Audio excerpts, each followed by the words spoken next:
Assalamualaikum warahmatullahi wabarakatuh. Perkenalkan, nama saya Nicholas Jayaningrat dengan NPM 23411071.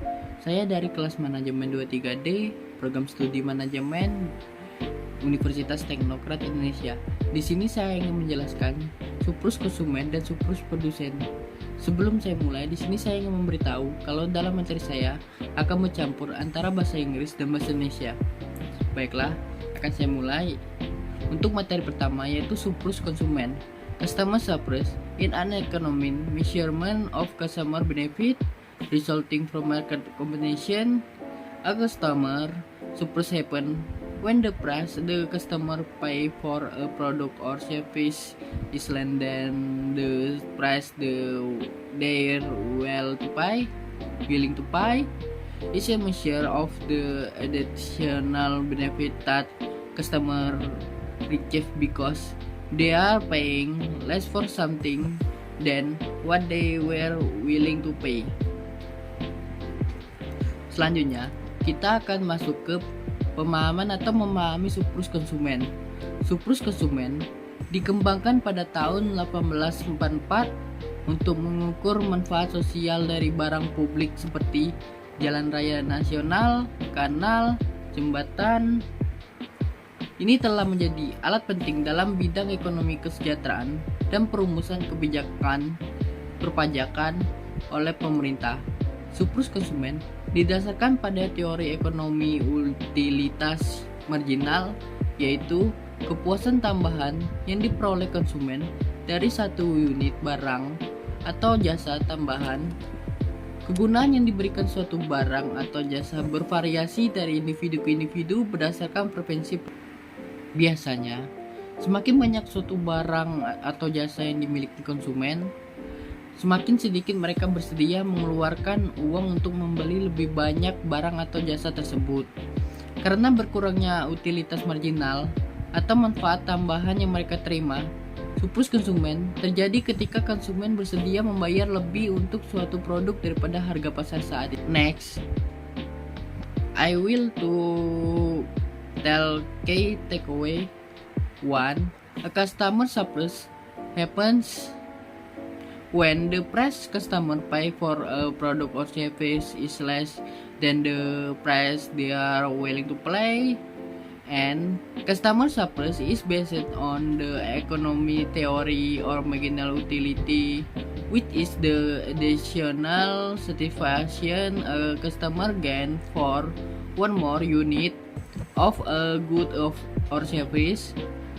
3. Customer surplus always increases as the price of a good fall and decreases as the price of a good rise. Is represented visually by economists as the triangular area under the demand curve between the market price and what customer will be willing to pay. The last, customer surplus plus production surplus equal the total economy surplus. Selanjutnya, kita akan masuk ke contoh surplus konsumen. Surplus konsumen adalah manfaat atau perasaan senang karena mendapatkan penawaran yang bagus. Misalnya, Anda membeli tiket pesawat untuk penerbangan ke Disney World selama seminggu liburan sekolah dengan harga $100.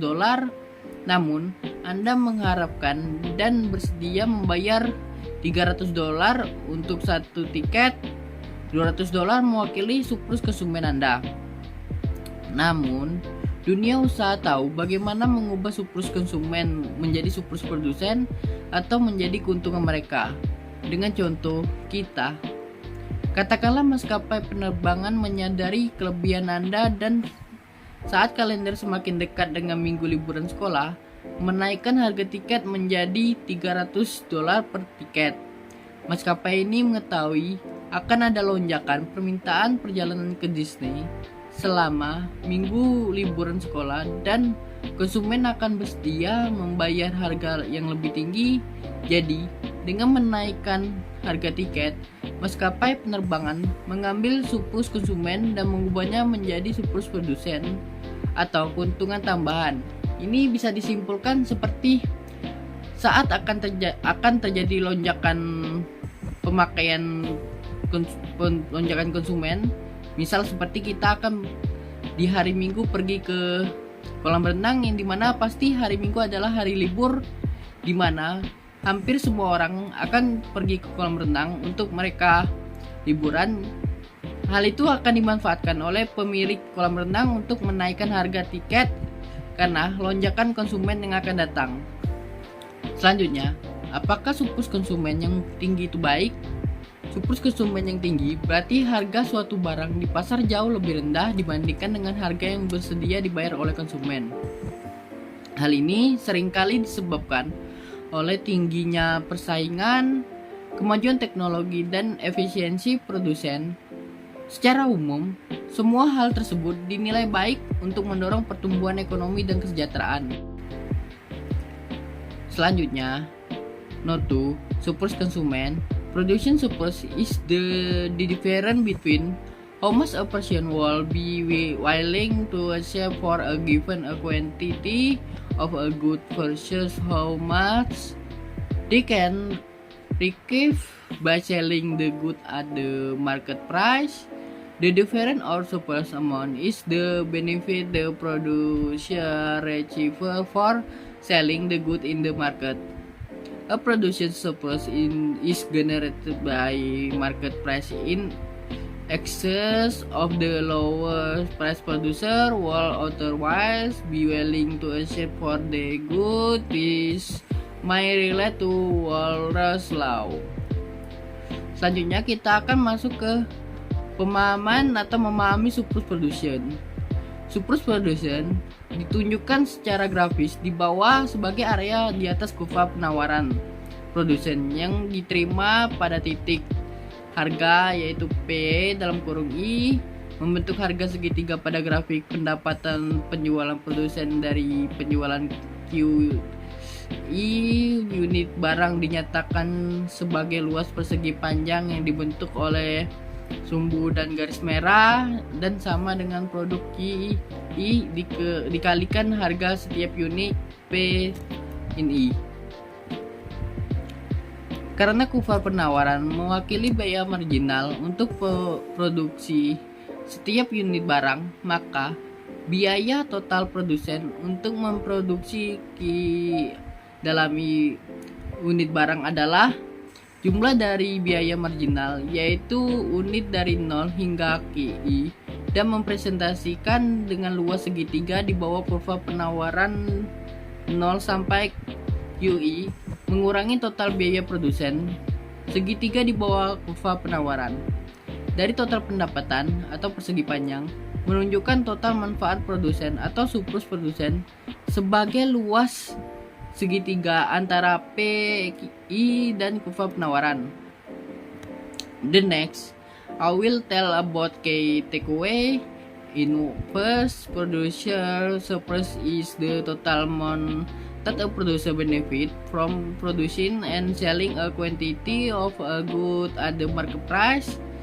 And second, the total revenue that a producer receive from selling their good minus the marginal cost of production equal the production surplus. And last, production surplus plus customer surplus represent the total economic benefit to everyone in the market from participating in production and trade of the good. Selanjutnya adalah total surplus producer. Katakanlah pada 20 perusahaan yang membuat widget, masing-masing memproduksinya dengan biaya yang sedikit berbeda, mulai dari $2,50 hingga $3,50 per widget. Di pasar terdapat titik equilibrium di mana jumlah widget yang ditawarkan memenuhi permintaan pada $3. Surplus produsen akan menentukan produsen yang dapat membuat widget dengan harga kurang dari $3 atau turun menjadi $2,5. Sedangkan produsen yang biayanya mencapai $3,5 akan mengalami kerugian. Untuk produsen berbiaya terendah, mereka akan menikmati surplus sebesar $0,50 per widget.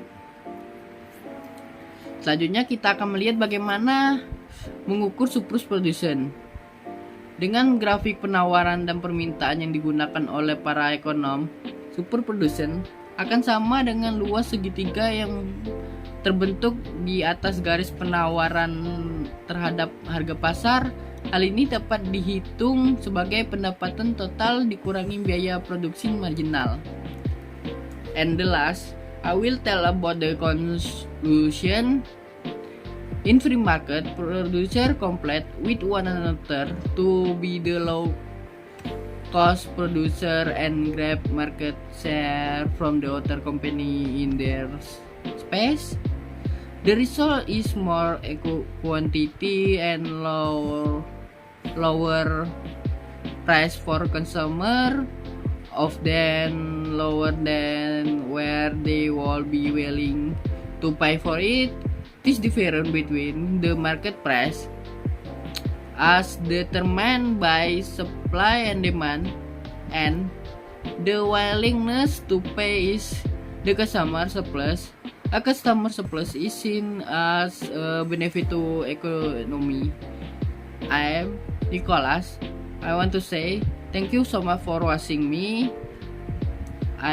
Saya ingin mengakhiri, izin pamit. Wassalamualaikum warahmatullahi wabarakatuh.